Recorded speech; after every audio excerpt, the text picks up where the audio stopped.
D'abord, la Cour des comptes s'intéresse à notre livret A. La Cour recommande de baisser son plafond, actuellement à 22 950 € aujourd'hui, et de taxer l'épargne au-delà. Le livret A est un des produits d'épargne les plus populaires du pays, avec 58 millions de détenteurs, soit 83% des Français. C'est honteux, ça. Ah mais déjà que le taux a baissé, c'était 3% jusqu'à il n'y a pas si longtemps. Là, il a baissé, ça rapporte quasiment rien. C'était stable depuis, je crois, 2013. Donc si vous baissez, ça n'a vraiment, c'est du racket. Là, et plus largement, ils veulent s'en prendre à l'épargne. C'est les assurances-vie. Oui, mais une fois qu'on a dit ça, les gens ne comprennent pas ce que ça veut dire. Ça veut dire augmenter les prélèvements sur l'épargne. Par exemple, l'assurance-vie, c'est très simple. Quand vous sortez de votre assurance-vie, vous devez payer évidemment des taxes sur ce que vous avez gagné pendant que votre argent était sur l'assurance-vie. Et ben les taxes, on va les augmenter sur ce que vous avez gagné. Donc c'est un système de taxes à chaque fois, de toute façon. Oui, mais parfois ça va bien au-delà. Moi, ce que j'entends, c'est qu'on viendrait chercher l'argent des Français en les obligeant, par exemple, à emprunter. Non, ça je pense pas. Prêter pas du tout entendu prêter ça. à l'État. Ah, bah ça, c'est des choses, par exemple. Ça nous pend au nez, ça. Vous êtes.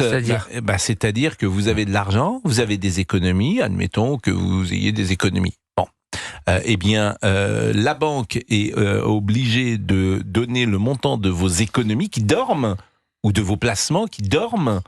Et à ce moment-là, vous êtes obligé, on ne vous les pique pas, mais vous êtes obligé de donner cet argent à l'État sous forme d'emprunt, et l'État s'engage à vous donner 3%, 5%, 6% par an.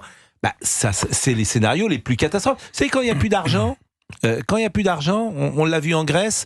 Oui, mais ils ne vont pas aller prendre l'épargne des Français, les livrets de développement durable solidaire et le livret A. Je vous répète, Sarah, il n'y a plus d'argent dans les caisses. Donc si vous avez une autre solution, je veux bien que vous me la disiez. Qu'est-ce qu'il faut faire alors ? Des Français, vous allez faire peur à nos auditeurs. Alors, faut le mettre si c'est pas épargne des Français, de toute façon, il n'y a pas 36 solutions. Hein. C'est soit on baisse les pensions de retraite, pourquoi pas, sur 1 000 € d'argent public. Sur 1 000 € d'argent public, il y a 260 € qui partent immédiatement pour les retraites.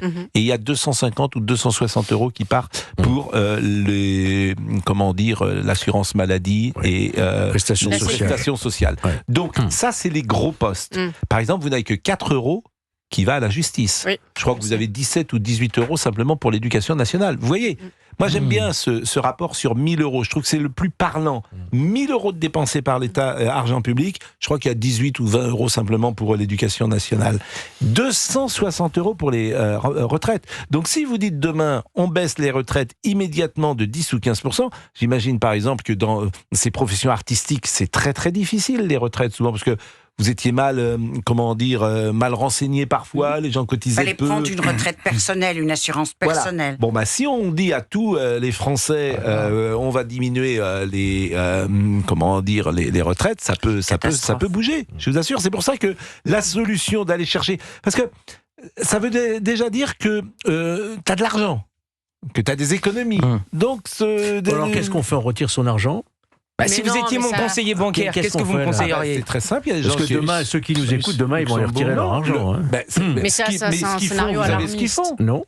Ils achètent un petit 2 pièces. Enfin, le livret A, c'est 22 900 €. 2 pièces à Paris, c'est 500 000 €. Non, mais celui qui a des économies, moi j'entends des gens qui me disent voilà, j'ai de l'argent qui dort sur mon compte, je vais acheter un petit studio. Pascal, la majorité des gens, ils n'ont plus d'argent du tout. Ils n'ont pas 500 000 € qui dort sur le compte. Mais je vous dis, ceux qui auront des économies, ceux qui n'en ont pas, ceux qui sont à découvert, on ne va pas leur prendre leur argent. D'accord, mais la majorité des gens, ils ont plus 20 000 € que 500 000. Voilà ce que dit Sarah est censé. Le livret A, de toute façon, c'est plafonné. C'est pas des gens qui ont 500 000 €.